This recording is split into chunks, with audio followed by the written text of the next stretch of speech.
जय जोहार। स्वागत है आप मन के न्यूज 36 छत्तीसगढ़ के आवाज में। मैं हूं आप मन के संग में गंगोत्री। तो चला खबर छत्तीसा में आगू बाढ़बो। कोरोना संकट काल में सबले ज्यादा नुकसान अगर कोनो ला हो है तो वो है लइका मन के पढ़ाई। कोरोना के कारण स्कूल बंद है, कोचिंग मन में ताला लगे है, ट्यूशन क्लासेस चलत नहीं है। कोरोना के संकट में बेजान पड़े लइका मन के पढ़ाई में संजीवनी डारे के पहल करत है एडुमिंट अकादमी।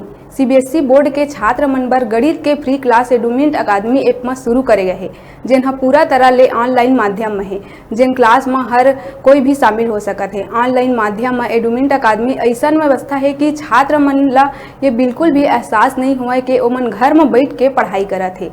क्लास में हर दिन पढ़ाई तो होते ही संग में पढ़ाए गए विषय के परीक्षा घलो लेहे जाथे और यदि कोनो छात्र ला कोनो भी प्रकार के डाउट होथे तेन ला समय दे के क्लियर घलो कराए जाथे। सीबीएसई मीडियम के 5वीं से 12वीं तक के लइका मन ऑनलाइन क्लास ले जुड़ सकत है और फ्री कोचिंग के लाभ लेहे बर मनीष गुप्ता सर ले नीचे बैंड में लिखे नंबर में फोन करके संपर्क करे जा सकत है या व्हाट्सएप के माध्यम से जानकारी लिए जा सकत है।